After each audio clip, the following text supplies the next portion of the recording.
comment systématiser le passage à l'action? Donc ça aussi, c'est une question qu'on m'a posée et donc c'est hyper intéressant pour moi d'y répondre. Alors, effectivement, il y a une phrase que j'aime beaucoup, c'est le meilleur plan du monde ne vaut rien s'il n'est pas mis à exécution. Alors j'ai une image qui peut vous aider, c'est par exemple, je vous donne une notice d'un meuble Ikea.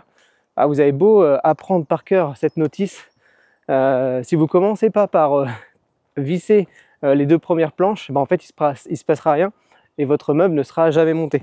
Donc ça c'est évident que le passage à l'action il est primordial. On aura beau réfléchir au plan parfait, si on est simplement, si tout reste dans notre tête, en fait il ne se passera rien et plus les choses tournent dans notre tête, plus elles prennent de l'ampleur. Et donc dès qu'on commence un petit peu à les sortir de la tête et passer sur de l'action, il y a des choses qui commencent à s'apaiser et les choses vont beaucoup mieux. Donc déjà, ça c'est le premier principe que je voulais vous dire, c'est le passage à l'action, comment le systématiser? En fait, c'est d'imaginer qu'effectivement, plus ça tourne dans la tête, moins les choses vont voir le jour. Et si vous avez de grands projets, il y a un moment, il faut se mettre à l'action et voilà, c'est tout à fait normal.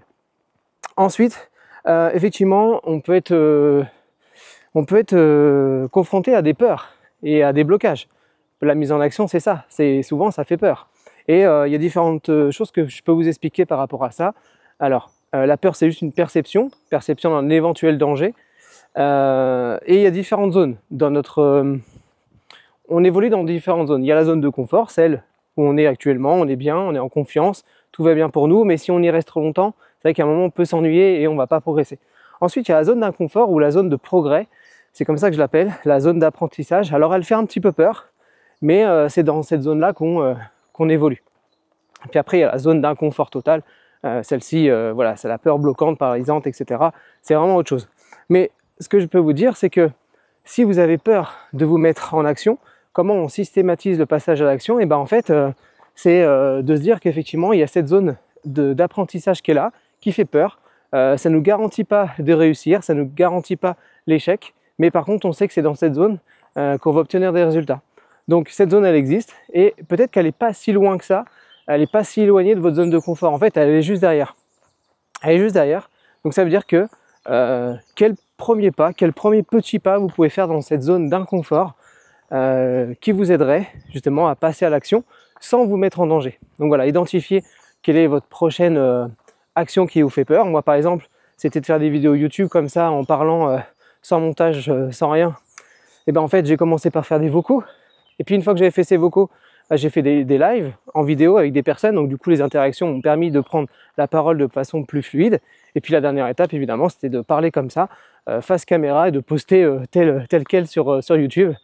Peu importe si je bafouille, peu importe si je perds un peu mes idées, peu importe tout ça, j'accepte l'imperfection et je passe à l'action parce que je sais que à force de mettre un pied dans cette zone d'inconfort, et bien en fait je vais devenir à un moment, cette zone d'inconfort va devenir ma zone de confort. Ma zone de confort va grandir et je vais me sentir bien et je vais commencer à devenir compétent dans la prise de parole sur des vidéos comme ça, presque spontanées. Que j'ai quand même un petit plan dans la main.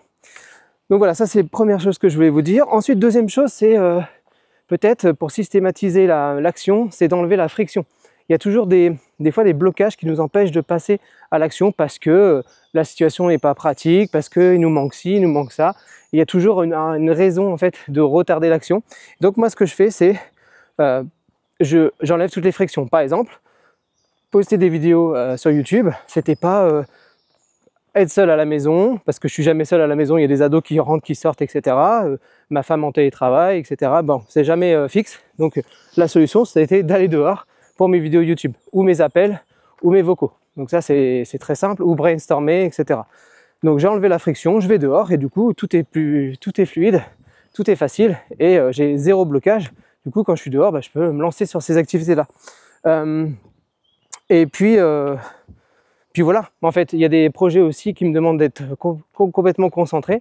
Eh bien, je vais à la médiathèque de ma commune ou dans des coworking où je sais que je vais être seul et focus. Et là, il n'y a pas de friction, c'est pareil, il n'y a pas de choses qui vont me déranger. J'ai pas besoin de mettre en place un process incroyable ou quoi. J'y vais au plus simple. Et voilà, donc si ça peut vous aider, essayez d'imaginer votre votre prochain passage à l'action et listez toutes les choses qui peuvent mettre de la friction entre le passage à l'action et vous, et retirez-les. Faites en sorte de créer l'environnement ou la situation idéale, et ensuite vous allez voir que le passage à l'action va être beaucoup plus facile. Ensuite, dernier point, le dernier point, c'est de s'appuyer sur notre environnement social, et c'est très important parce que en fait, en échangeant, alors c'est ce que je fais moi aussi au quotidien, en échangeant avec d'autres entrepreneurs, ben en fait, on apporte un angle, un point de vue différent à ces entrepreneurs, parce que on est tous confrontés aux mêmes soucis, en fait, aux mêmes problèmes, aux mêmes peurs, aux mêmes craintes, aux mêmes croyances, etc. Et le fait d'échanger avec d'autres personnes, de donner des conseils à d'autres, mais en fait, souvent, ça résonne avec nous et ça retire des peurs. Puis même, simplement, le fait d'échanger avec une autre personne, hein, entrepreneur ou pas, simplement le fait d'échanger, ben en fait, on commence à mettre des mots sur la peur, on commence à mettre des mots sur les freins, on commence à mettre des mots sur finalement les actions qu'on a envie de mettre en place et sur les solutions. Et donc le fait de parler, de ne pas rester dans son coin et d'utiliser vraiment le support social, donc les gens qui vous entourent, eh bien, ça peut être vraiment des leviers très très efficaces pour passer à l'action. Donc voilà, je considère que je suis quelqu'un qui passe à l'action assez facilement parce que j'ai compris toutes ces notions de il vaut mieux faire des choses imparfaites que parfaites et toujours aller dans ce sens-là. Je connais ces différentes zones de peur, de confort, etc. J'essaye toujours chaque semaine de mettre un nouveau pied dans cette zone d'inconfort, même si je peux toujours faire un petit pas en avant pour revenir vite dans ma zone de confort.